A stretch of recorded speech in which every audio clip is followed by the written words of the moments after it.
Viewer discretion is advised. The push for reparations is on. You have all these politicians who are trying to join in on the push. But be careful, black people. These people do not want us to have reparations.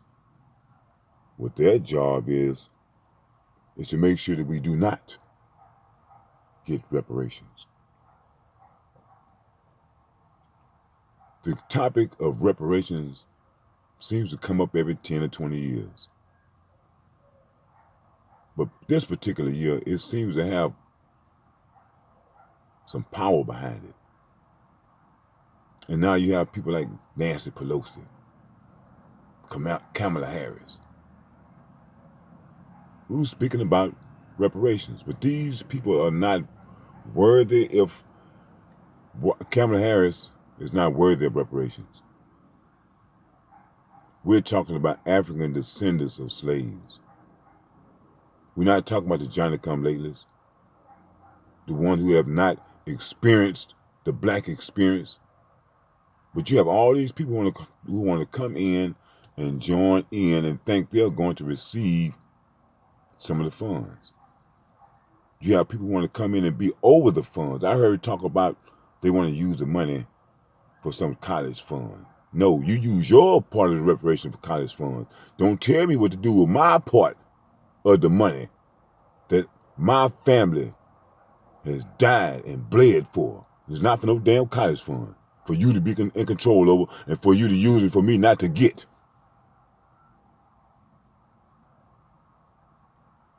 Be careful, people, of all the talk and all the rhetoric, because you have to remember, Satan's job is to destroy.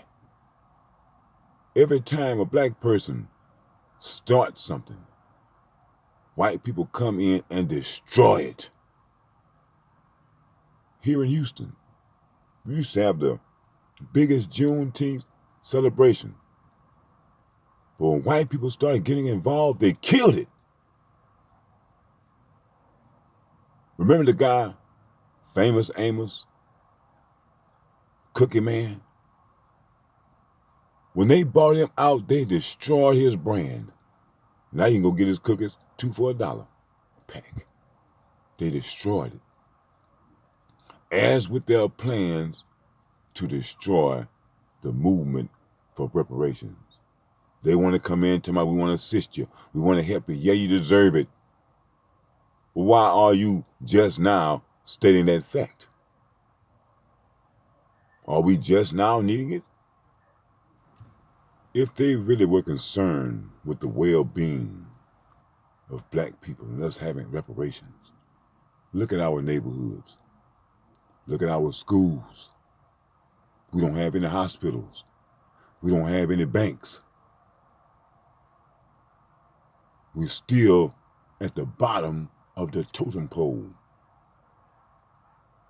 So if you're not willing to help us with these things, how are you going to help us get reparations? And as I say, when they talk about this reparation talk, how are they going to distribute the money? Who's going to be in control of the money? So that's the problem. People always want to try to tell you what's best for you, in spite of you knowing what's best for you.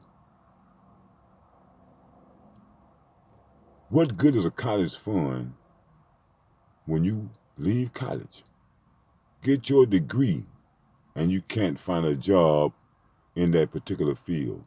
No one wants to give you a chance in that particular field. You have a degree.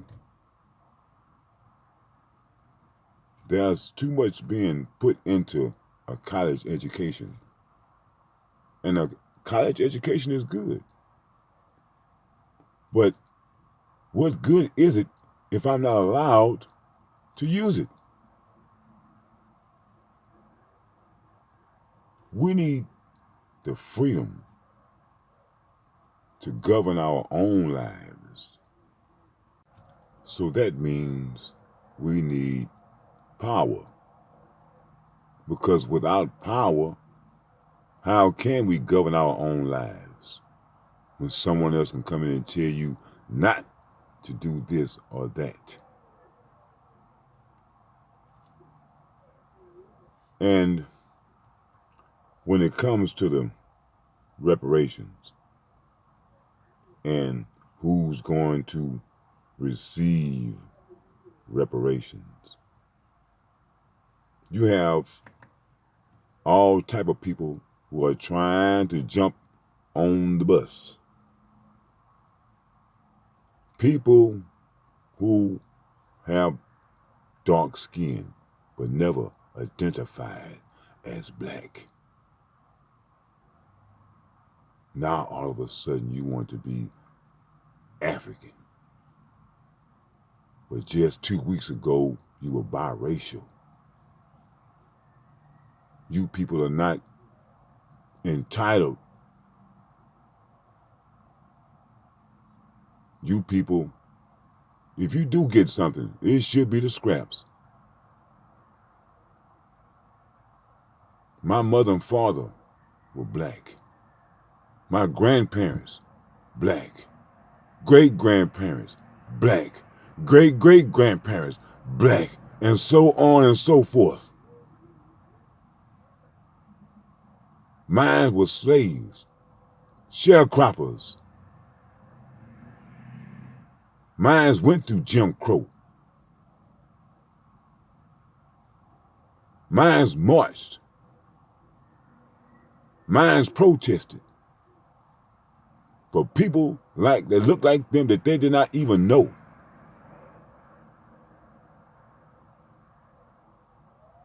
So all these people talking about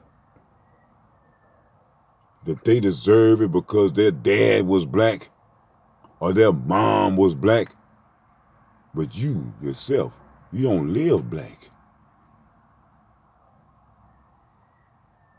So how are you deserving of reparations? Now you're about, oh, my granddaddy was a slave.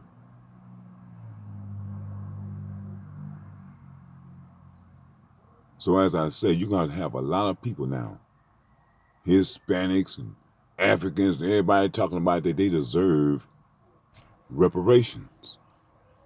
But every time you ask them, oh, I'm Spanish, I'm Dominican, I'm Colombian, you never speak about your African heritage. So this is for African descendants of slaves. It's not for Spanish. This is not for the Portuguese. This is not for the Mexicans. It's for the African descendants of slaves. So we're not going to let you watered down versions come in and try to destroy what we're pushing for, because you politicians, you don't need reparations. You good. Your handlers are making sure you're good to keep us quiet and keep us down. But you see the power in our movement. And we're not going to let you come in and destroy. We don't need your help. Nancy Pelosi, we don't need your help. Kamala Harris, we don't need your help. We got this. We made this far without your help, and we'll get it without your help. In 2019, we, the African descendants of slaves, will be redeemed.